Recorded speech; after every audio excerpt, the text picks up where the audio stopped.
Hello, my econ students. My name is Mr. Jeter. Today we're going to be talking about purchasing a car.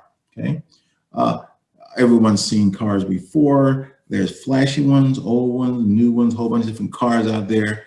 You don't go about purchasing a car like you would buying clothing or stuff of that nature. There's a lot that goes into that. And for the next few moments, we're going to go over the different fundamentals or different steps of purchasing a car.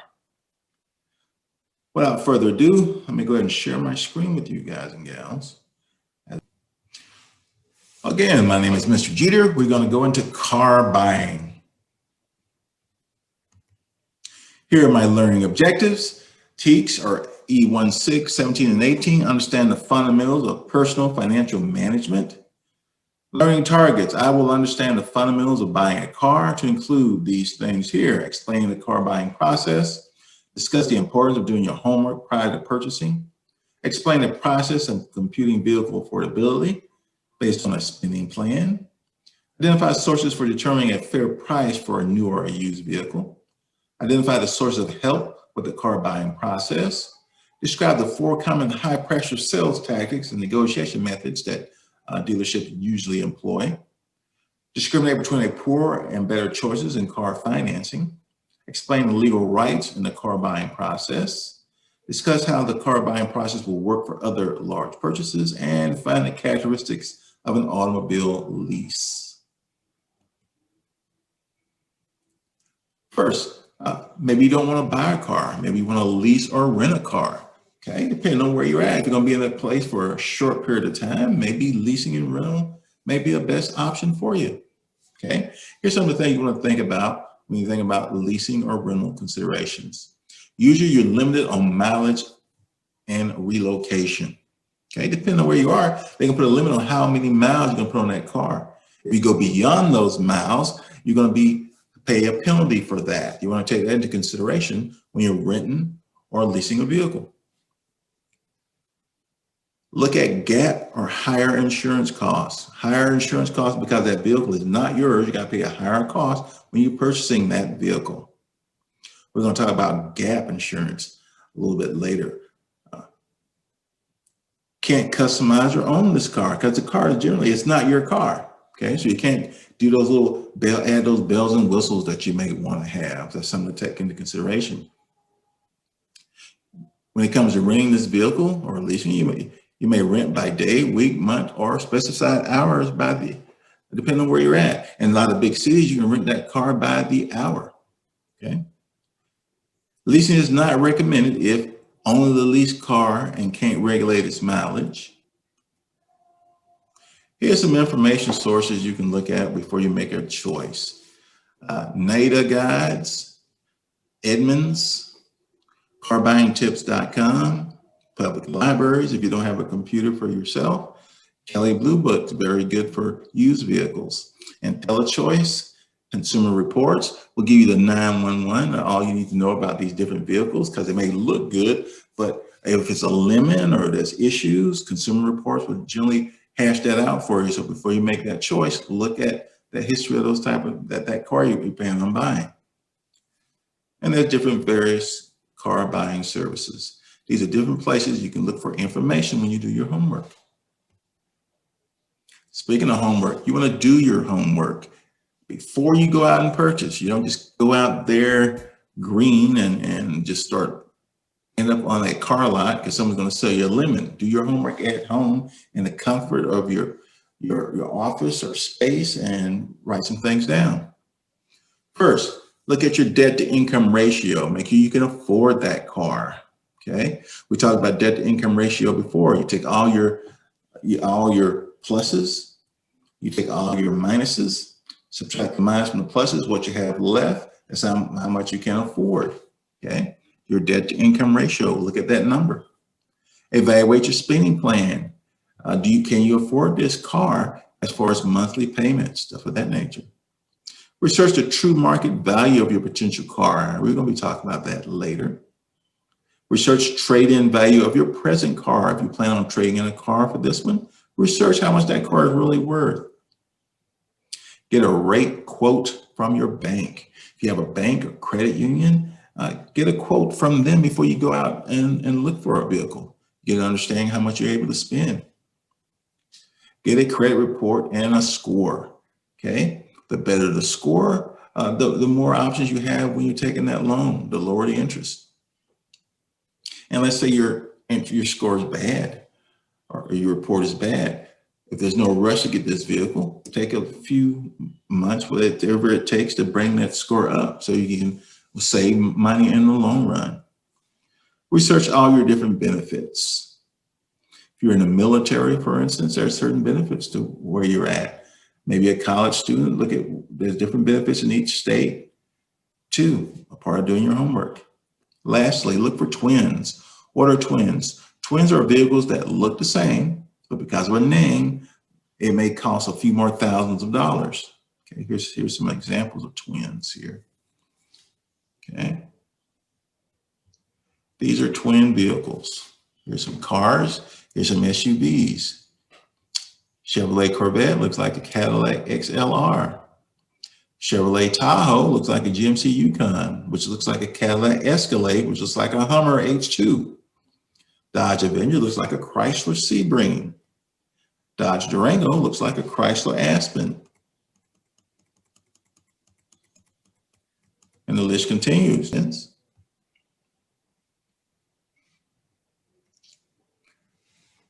Part of your homework again, how much can you afford?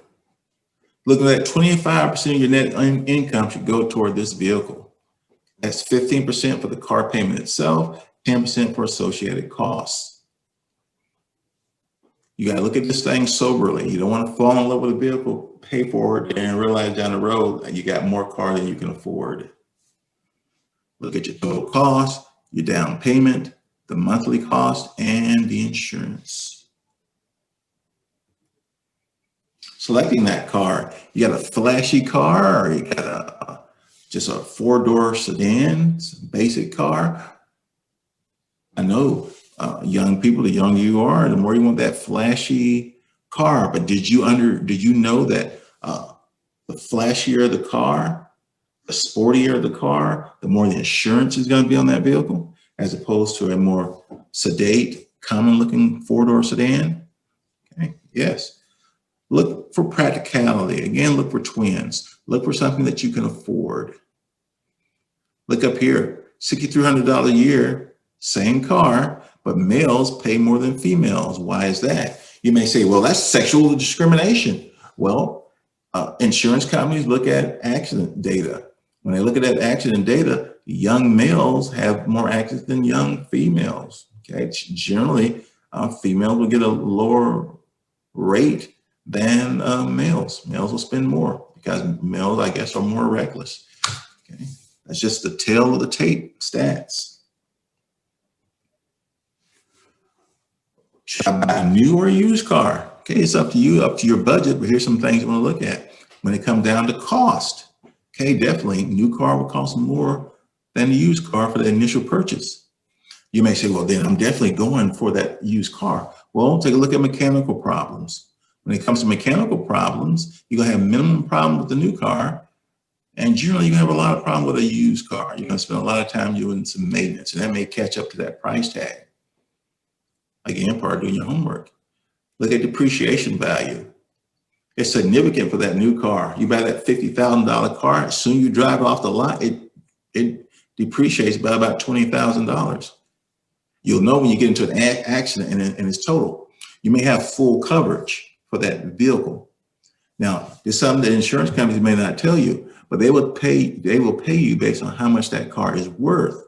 You may have paid $50,000 on it and still making payments, but once you total it, they'll look at how much that car is worth, and they give you about $30,000 or $40,000, and that's not going to pay for your bill. That's what that gap insurance is for. Gap insurance will pay the gap between what the insurance company gives you and what you still need to pay to get that car off your books.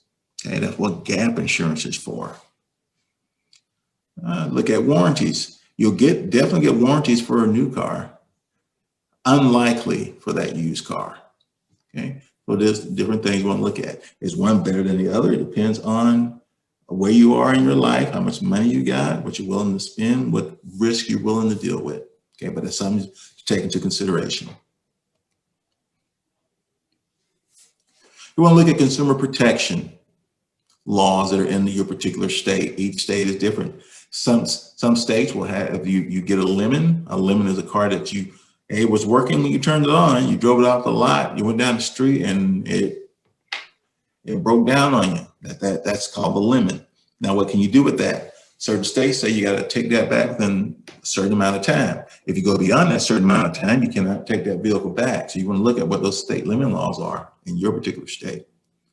Odometer readings. Okay, you buying a used car, it's possible if it's very old, they could have rolled back that speedometer. That's why when you do your research, go to Kelley Blue Book and other different places, they'll give you a general idea of how long that car has been on the road. Give you some data, historical data, and it says that it's been over 300,000 miles, and now it's at 100,000 miles. Somebody checked around with that odometer.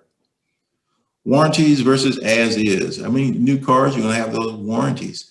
As is mostly for used cars. Okay. Generally, if you're getting a used car from a buddy or a friend, there's not going to be any warranties. Generally, you're getting it as is. They take your money, then you get the car, they're gone. And that car goes down, you're kind of out of luck. Okay. Okay. When you got a dealer, regional representative, manufacturer, you got a chain of command, if you will, to go through in case you have a problem with that vehicle. Generally, if it's a reputable dealership, they don't want problems. If there's problems, they want to try to get it fixed at the lowest level. If not, you can go up the line, go from the dealer to the regional representative to the manufacturer, try to get that thing fixed. Okay.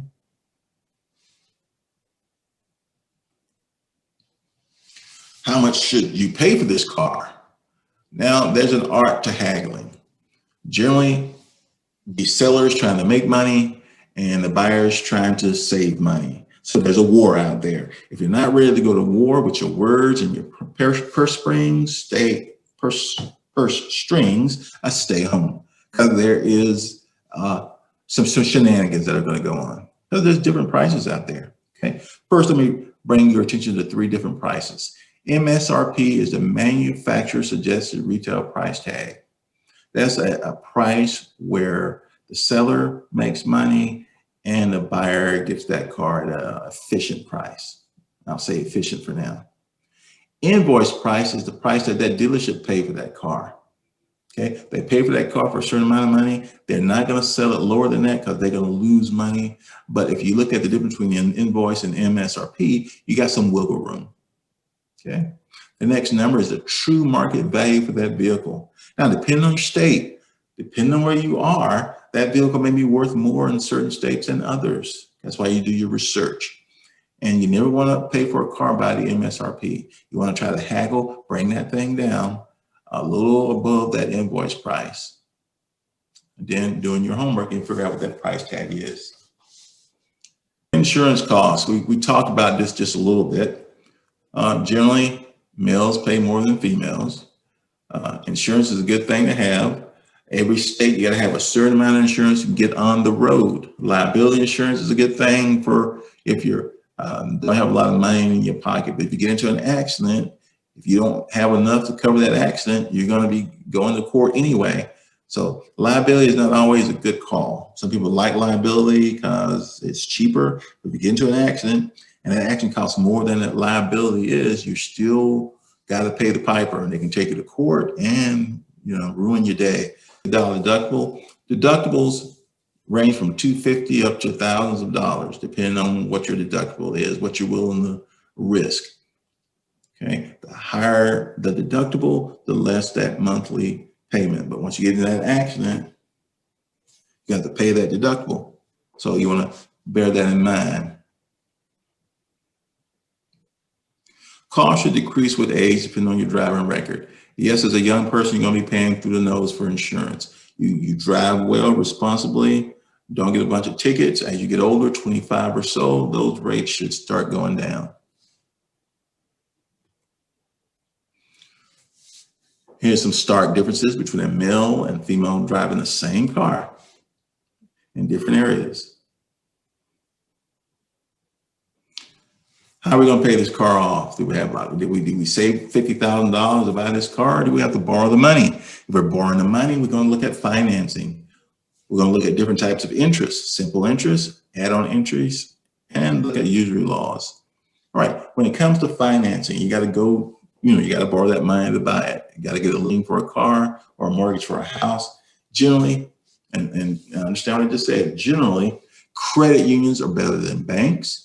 Banks are better than auto dealerships, and auto dealerships are better than finance companies.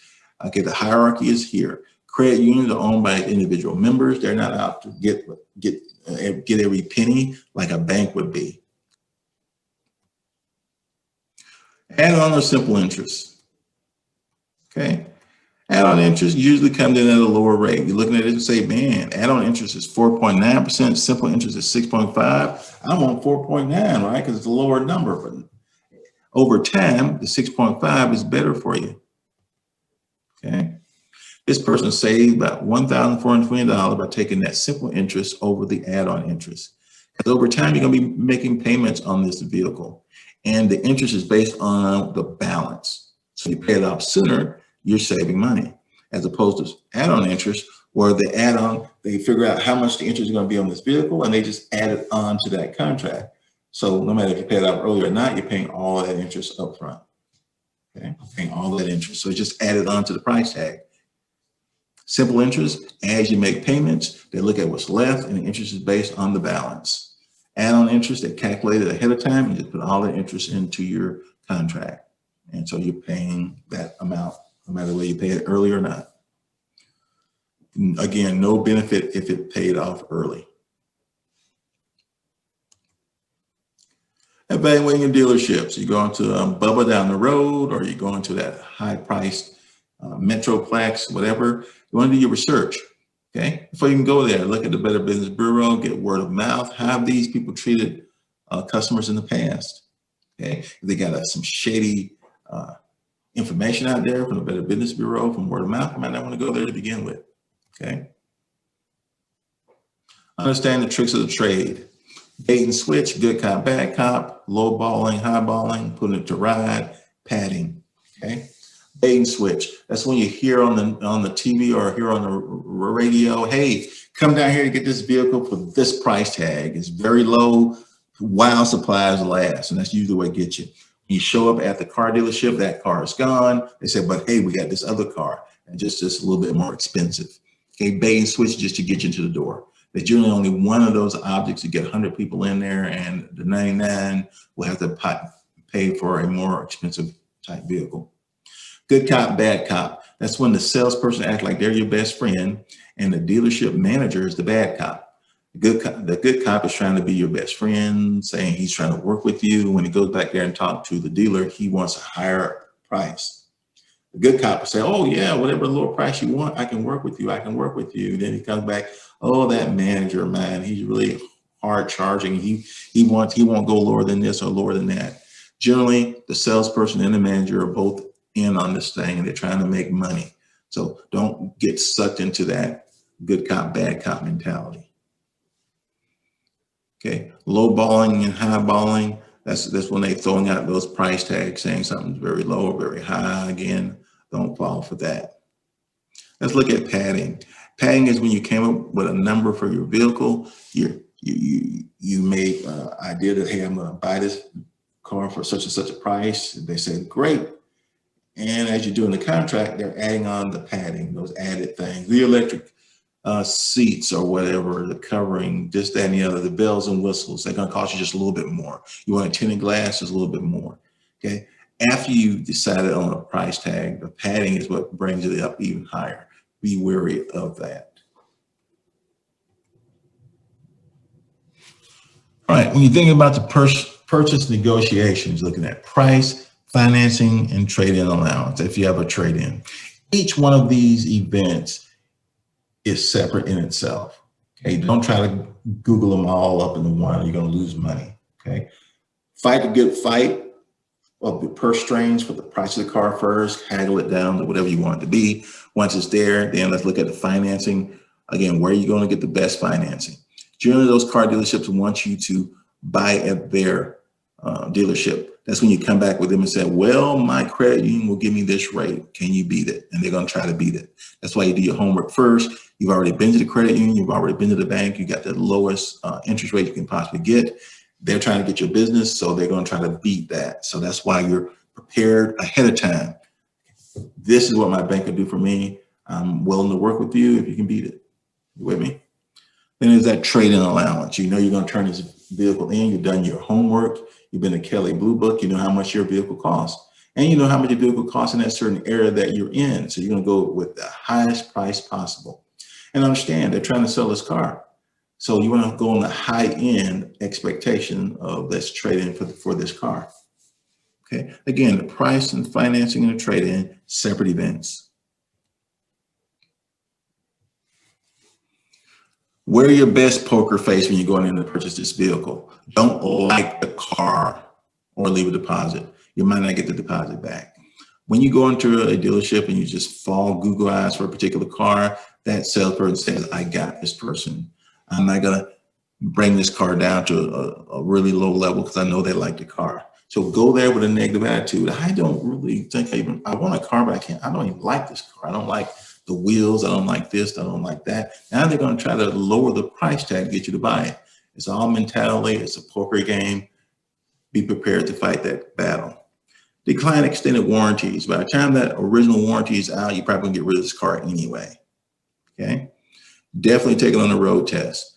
When you first fall in love with this vehicle, it looks great, but when you take it on the road, you can get those nooks and crannies out there. It may not feel the way you like it when it hits a certain bump. And then drive the car like you would drive the car.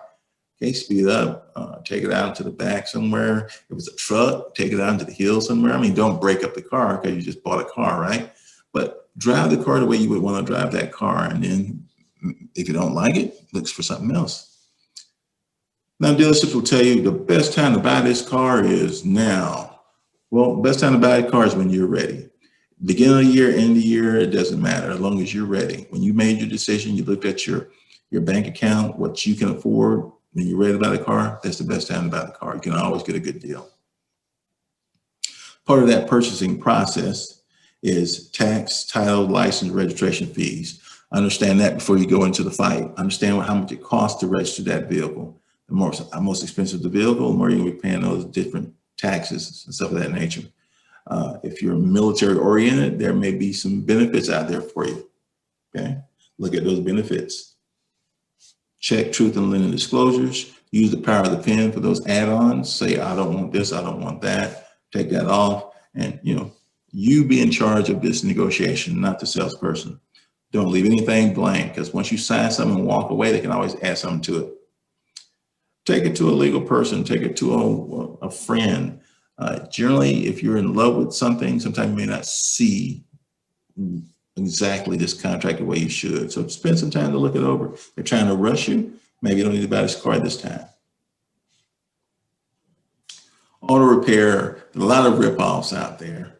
A lot of rip-offs like there. Again, do your homework. Look at places that are Better Business Bureau, Consumer Affairs, stuff like that. Well, if someone's treating the customer bad, there's a trail out there. Okay, so do your homework before you take it. You auto repair ripoffs, they're going to misdiagnose it. You got to understand what's wrong with your vehicle when you take it in. You can't go in and say, "Oh, I hear a pinging noise." Can you look at it? That gives them dollar signs. I can say whatever I want to, and this person is going to pay for it. Be specific about what's wrong with your vehicle. Make sure it's a reputable place before you take it in there. Sometimes they'll give you less quality parts while charging you higher quality. Again, but doing your homework. Do your homework. Overcharge. Women generally are the number one target sometimes. It's sexist in a way. They think women don't know anything about vehicles. Sometimes it's best to have a male go with you if you are a female. I'm not trying to be sexist. I'm just trying to tell you how things are. Take someone who knows something about that vehicle when you go in there for any kind of repairs. You may be interested in buying a motorcycle. Some of the same concepts about buying a car goes into purchasing a motorcycle. Do your homework. Plan first. Choose what type of bike you want. Is it a street bike, sports bike, standard bike, stuff of that nature. Okay. NativeGuides.com, CycleTrader.com, excellent place to do your research. Again, buy the best safety equipment. It's the last thing between you and the road.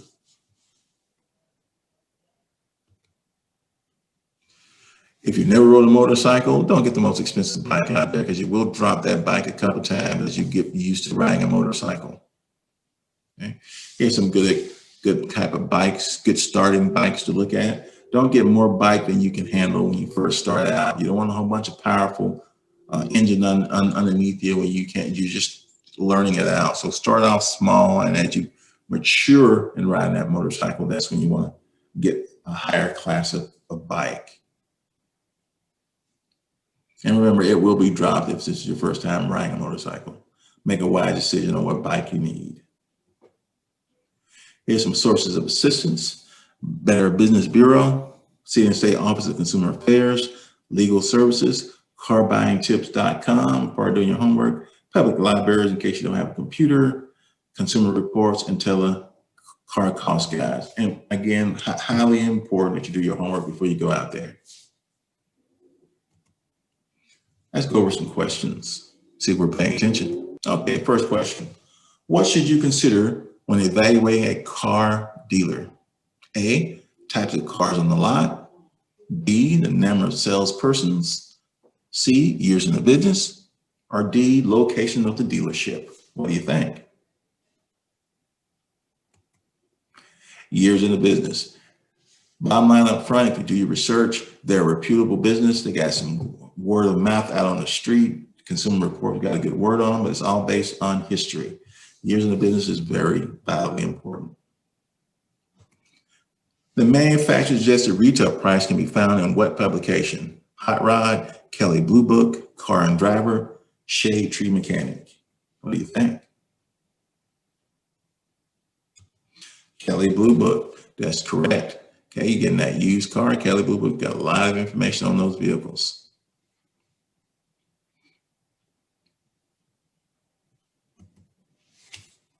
Next question.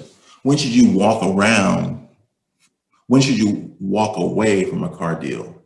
A, when the contract isn't clear, when a dealer refuses to let you have the contract reviewed, if you are feeling pressured, or all of the above.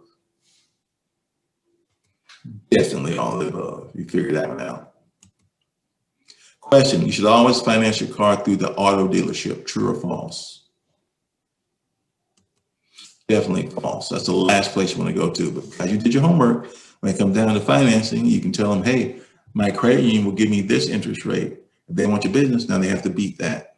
By doing your homework, you just save yourself thousands of dollars right then and there. Question, you should always compute your debt to income ratio before you take out any loan. True or false? Definitely that's true. Okay, you want to see where you stand before you're going to be adding debt to your situation. Okay, too easy. Question, where should you go when determining how much you can afford when buying a car? A, ask a friend. B, look in the newspaper. C, refer to your spending plan. D, check the internet. Definitely check your spending plan. Everybody's plan is different. You don't make the same amount of money as everybody else. You don't have the same needs and wants as everybody else. So your own unique spending plan will tell you how much money you got for this purchase. Question, a warranty that does not allow for future auto repairs once you purchase a car is called what? A, an implied warranty. B, an express warranty. C, an as-is warranty. Or D, a limited warranty. That's that as-is warranty. You get it, you get buyer beware, seller beware. You get it, drive off the lot, and it's yours. Question, the terms of an auto lease cannot be negotiated, true or false? That's false. You can negotiate anything when you come to a leasing a vehicle. Talk about adding more mileage on that thing, talk about the insurance, gap insurance, a slew of things you want to negotiate before you sign that lease. Again, they're trying to make money, you're trying to make money. Be ready to haggle. And there you go. We just talked about car buying 101. Hope you learned a few things about this. There's a lot of different ins and outs when it comes to car buying, but do your research, ask qualified people, and good luck.